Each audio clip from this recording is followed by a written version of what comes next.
कराची में शहीद किए जाने वाले पुलिस एहलकार के कत्ल का मुकदमा थाना शाह लतीफ में दर्ज कर लिया गया। अहले खाना कहते हैं कि उन्हें किसी पर कोई शुबा नहीं, पुलिस भी ताहाल मुल्जिमान का सुराग न लगा सकी। पुलिस के मुताबिक हेड कांस्टेबल अब्दुल करीम के कत्ल का मुकदमा थाना शाह लतीफ में दर्ज किया गया, जिसमें नामालूम मुल्जिमान के खिलाफ 302, 34 और ATA की दफा 7 आयद की गई हैं। बताया गया है कि मुकदमा शहीद के भाई मोहम्मद आसिफ की मुद्दत में दर्ज किया गया, जिसने बताया कि अब्दुल करीम पीर सरहंदी गोट में उसके साथ रिहाइश पजीर था, जो 11 सितंबर की शब वर्दी पहनकर अपनी मोटरसाइकिल पर सवार ड्यूटी के लिए रवाना हुआ, जिसे नामालूम मुल्जिमान ने उस्मान खासकेली गोट में फायरिंग का निशाना बना डाला। मुद्दई मोहम्मद आसिफ ने बताया कि अब्दुल करीम पर फायरिंग की खबर उसके रिश्तेदार जमील जोखियों ने फराम की। जब मुद्दई मौके पर पहुंचा तो उसका भाई शहादत पा चुका था। उन्हें किसी पर कोई शुबा नहीं, ना ही उन्हें ये खबर है कि अब्दुल करीम को किस रंजिश की बिना पर कत्ल किया गया। उधर पुलिस ने हेड कांस्टेबल अब्दुल करीम के कत्ल में मुलविस मुल्जिमान की तलाश के लिए टेक्निकल मदद के साथ ह्यूमन इंटेलिजेंस की भी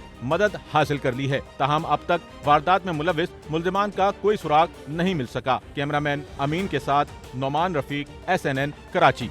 सच्चल न्यूज़ नेटवर्क की वीडियोस में खुशामदीद। नाजरीन, वीडियो से मुतालिक अपनी कीमती राय का इजहार कमेंट बॉक्स में ज़रूर करें और चैनल को सब्सक्राइब करें।